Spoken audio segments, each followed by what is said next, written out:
So,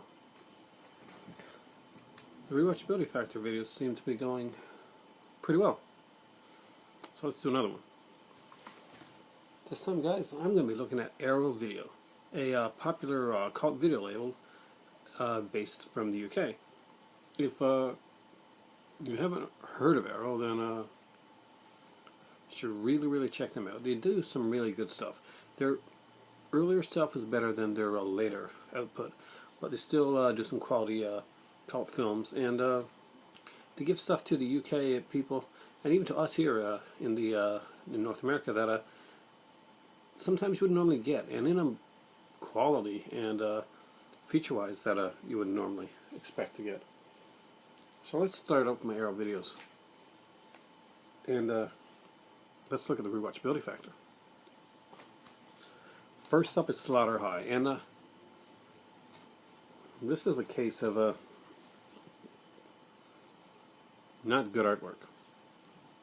Slaughter High actually was one of the movies that got me interested in Arrow Video. I'm a slasher fan, and I make no bones about that. And Arrow Video always has like a second artwork. So this is actually the second artwork, but the other artwork, it's no better. It's called Jolly Killer. And as for the rewatchability, this one has some pretty good features on it. And the film itself is actually got a fairly high rewatchability factor for me. Why? Blu-ray Anonymous mentioned that horror movies sometimes, when the shock value is taken out, have less of a rewatchability factor. Because, you've seen the shocks, you know what's going to happen. And in a lot of cases, a lot of horror movies, especially the higher-end horror movies, like, that can be true. But with Slaughter High, this is one of those movies where it's only after you watch it and know what happens that you really want to get back into it and watch it again, because now that you get the twist, the movie makes more sense.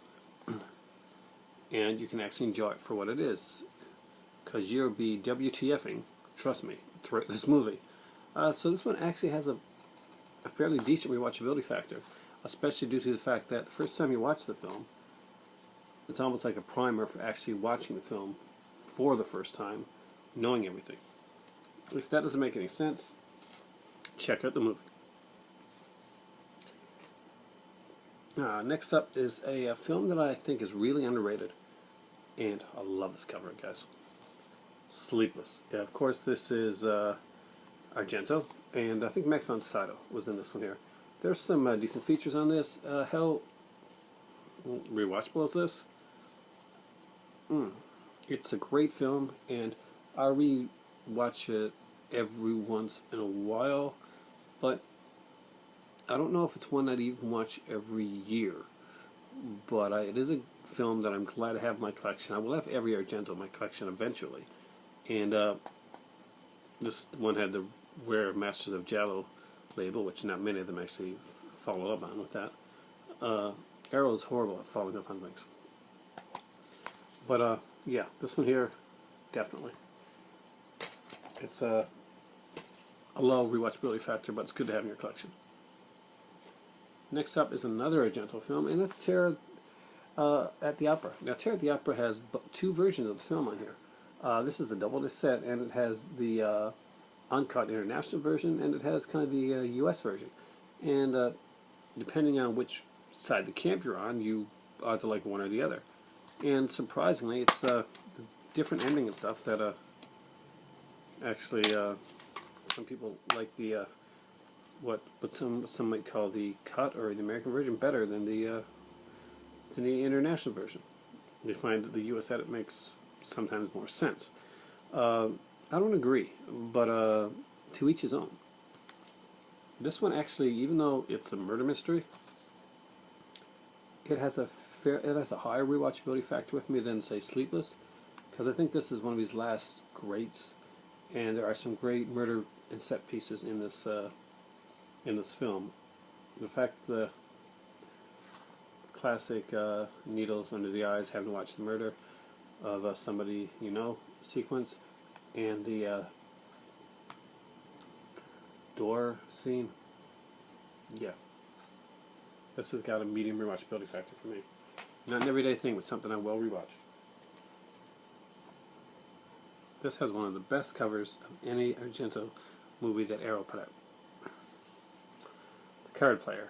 Does this have to do much with the film? No, it's very much an artistic license. It's a gorgeous artistic license, and it was this cover here on in a issue of Horror Hound magazine that made me realize that there was a Arrow video in the first place. And, well, I'd seen them before, but I hadn't really paid attention to the Horror Hound article. And this was the cover that made me pay attention. No, it was far from the first one I bought, actually. Like I just mentioned before, Slaughter High, because I'm a slasher fan. It was the first thing I picked up, with another one, which you'll see in a minute. But this has a very low rewatchability factor. It's not that great a movie, but I'm getting all the Argento films, and I needed this one for my collection. Features are mediocre, posters great, art's great. Something you watch once or twice. Not a high rewatchability factor, but I think everybody should own Argento. And if you don't, or you don't get Argento, then I feel sorry for you. Stendhal Syndrome. I love this movie, actually, and this has, for a lot of people, this is not going to have high rewatchability factor. For me, however, I just fell in love with the visuals of this film, and I love Asia Argento, especially in this one. I just really like, not a high rewatchability factor, like maybe once, twice a year type thing, but it is a gorgeous film, and I do end up watching it. For the average person, not dull. Island of Death.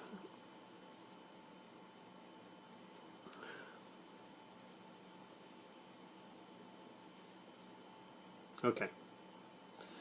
First off, if there are any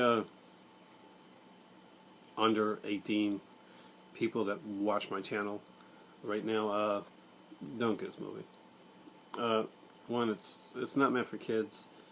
It's not really meant for adults. It's not a very good movie. I got it because it's a cult film, and it's got a very low rewatchability factor, but something you kind of see once and you have in your collection because it is a cult film, and it's very trippy, and I like very trippy films. It's different. Next up is Beyond Reanimator, and yes, that is Jeffrey Combs' signature, guys. This is one of the least interesting in the Reanimator films. This kind of reminds me, in a way, if you watch a lot of Hammer stuff, then the last real Frankenstein movie, I guess you could say, was called Frankenstein and the Monster from Hell. Frankenstein and the Monster from Hell, something like that. And I kind of get that feel when I'm watching this film here.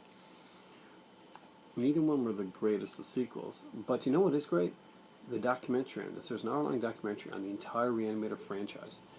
It's the greatest documentary you're going to see on Reanimator out there, just period. Totally great. And that, although this movie has low rewatchability factor, the documentary on this movie has extremely high rewatchability factor. I love this movie. This was the other movie when I said about a couple I ended up getting right away. Savage Streets, Linda Blair. I love Linda Blair. I thought she grew up well. I don't think she grew up that well, but it's just a revenge, 80s revenge flick. Linnea Quigley, early role for her in this as well, as Linda Blair's sister that gets violently raped. By the way, if you're a fan of Friday the 13th, this is the same guy that directed Friday the 13th Part 5, A New Beginning. Yeah, not a lot of people actually put the correlation together. But it is, and actually, I find this a fun film. I like it. It's a revenge film. I love this one. It's got a fairly high rewatchability factor with me. I love these type of films. So, yeah.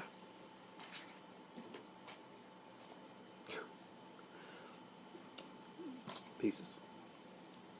I love Pieces. I love the hell out of this movie. It's a murder mystery, I guess, but it's so much fun, and it's so cheesy, and The ending. Oh, crap, the ending.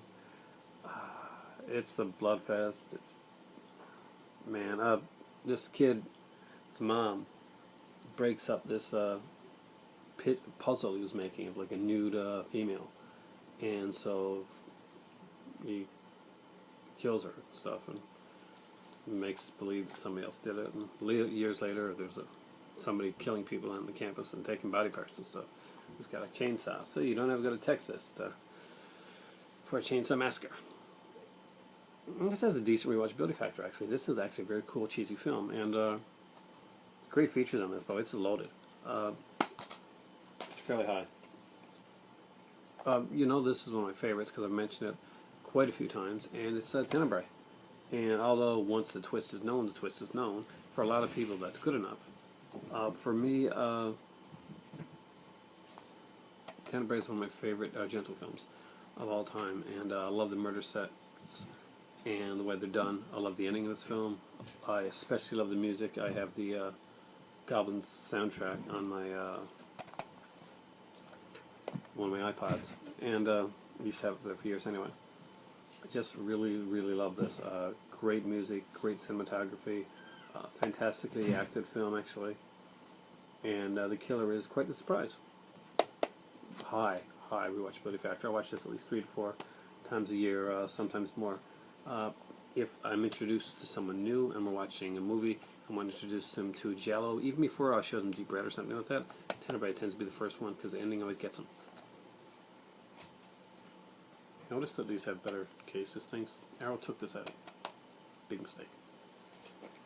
Next up, my Arrow Blu-rays. Now, Inferno. Love this cover, by the way. This is a fantastic film. It's Argento again. You know, I love Argento stuff. There's some great stuff in it. It's great features. But for rewatchability factor, it's not one of the highest ones, actually. It's very visual. Mario Babel actually worked on this one here. But probably son Lamberto too. But great visuals, not one of the highest ones rewatchability wise. Now this one here I can watch but once a year, and it's Phenomena. It's yet again it's another Argento film. Arrow put out some great Argento sets, and this is one of them. There's a few I don't have, sadly, but I do love this film. The documentary is more rewatchable than the actual movie, but I give it a medium rewatchability factor. Next up is Vamp, and this is one crazy ass movie. Fun little film. I watch it about maybe once or twice a year, so it's got a fairly low rewatchability factor, but the features on it are incredible, and I watch them a lot. My last one, this is a big box set. I want my pride and joy, so no judging. The Russ Meyer collection. Russ is quite the auteur, and let's not forget. Hey, one of these movies was written by well, not one of these I don't think, but one of the movies was written by Roger Ebert, and Roger Ebert was a big fan and friend of Russ Meyer's.